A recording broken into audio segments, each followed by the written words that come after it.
નમસ્કાર, આપ જોઈ રહ્યા છો સ્પાર્ક ટુડે ન્યૂઝ. નવસારીમાં વિશ્વ મહિલા દિવસ નિમિત્તે કેન્દ્રીય જળશક્તિ મંત્રી CR પાટીલે જળ સંચયનો સંદેશ આપ્યો છે. 8મી માર્ચથી 22મી માર્ચ દરમિયાન જલોત્સવની ઉજવણી કરવામાં આવશે. કેન્દ્રીય જળશક્તિ મંત્રાલય દ્વારા દેશવ્યાપી જલોત્સવનો પ્રારંભ નવસારીથી કરવામાં આવશે. કેન્દ્રીય મંત્રી CR પાટીલે મહિલાઓ પાસે જળ સંચયની પ્રતિજ્ઞા લેવડાવી છે.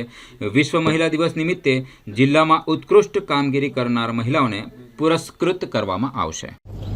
એમાંથી જ અમે પાટીલ સાહેબ સાથે પ્રેરણા લીધી અને અત્યારે વાઘરેજ ટ્રાયંગલ ડેમના દરવાજા ધીમે ધીમે લાગી રહ્યા છે.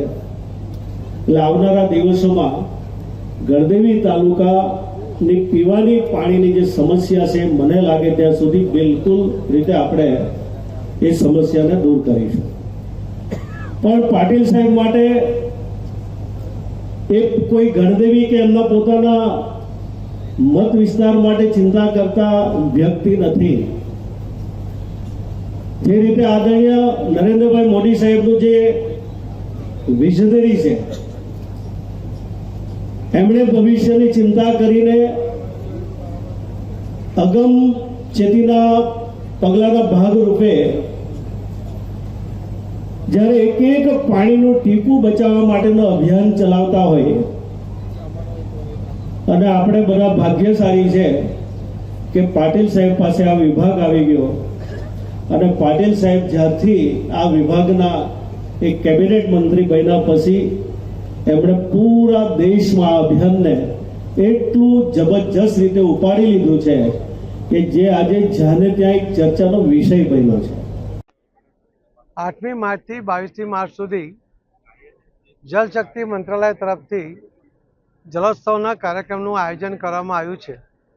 એની શરૂઆત આજે ગણદેવી વિધાનસભામાંથી રેજ ગામમાંથી શરૂ કરવામાં આવી છે. અને આજે મહિલા દિન નિમિત્તે પણ ખૂબ મોટી સંખ્યામાં જે મહિલાઓ પણ એકત્રિત થઈ હતી, એમને મહિલા દિનની શુભેચ્છા સાથે જળ સંચય માટે આપણે શું કરવું જોઈએ, જળની બચત માટે શું કરવું જોઈએ, રેન વોટર હાર્વેસ્ટિંગ માટેની અલગ અલગ ડિઝાઇનો માટેની સમજ પણ બહેનોને આપી, પાણીનો દુરુપયોગ અટકે એના માટેની પણ વાત એમની સાથે કરી.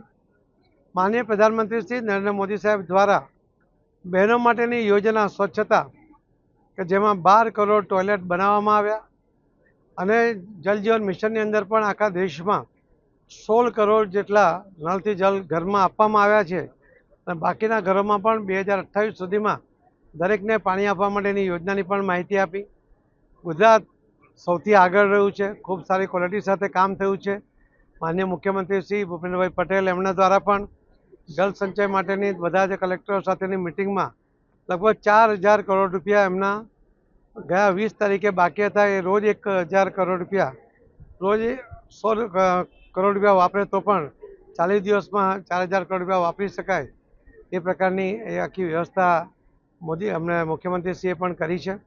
મને વિશ્વાસ છે કે જે રીતે જનજાગૃતિ ફેલાઈ છે એના દ્વારા અધિકારીઓની મહેનત છે, પદાધિકારીઓની મહેનત છે, અમારા મંત્રીશ્રી નરેશભાઈ અને મંત્રીશ્રી ઈશ્વરભાઈ પટેલ કે જેમની સાથે પણ જળ સંપત્તિ વિભાગ છે, એ પણ જે રીતે આ યોજનાને આગળ વધારવાનો સફળ પ્રયત્ન કરે છે, એના કારણે પણ ખૂબ સારી જાગૃતિ આવી છે.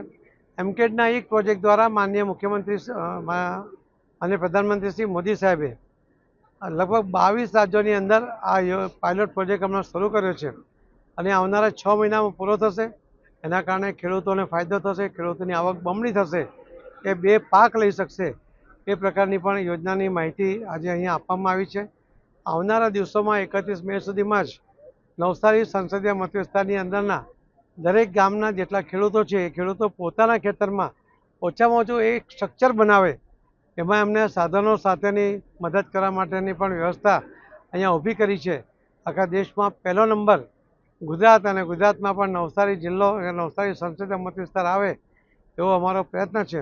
આપ સૌના માધ્યમથી હું બધાને કહીશ કે પાણી જાળવવું, પાણીનો ગેરવપરાશ અટકાવવો એ પણ ખૂબ મોટી જવાબદારી આપણી છે. એનાથી પણ ખૂબ મોટો ફાયદો થશે.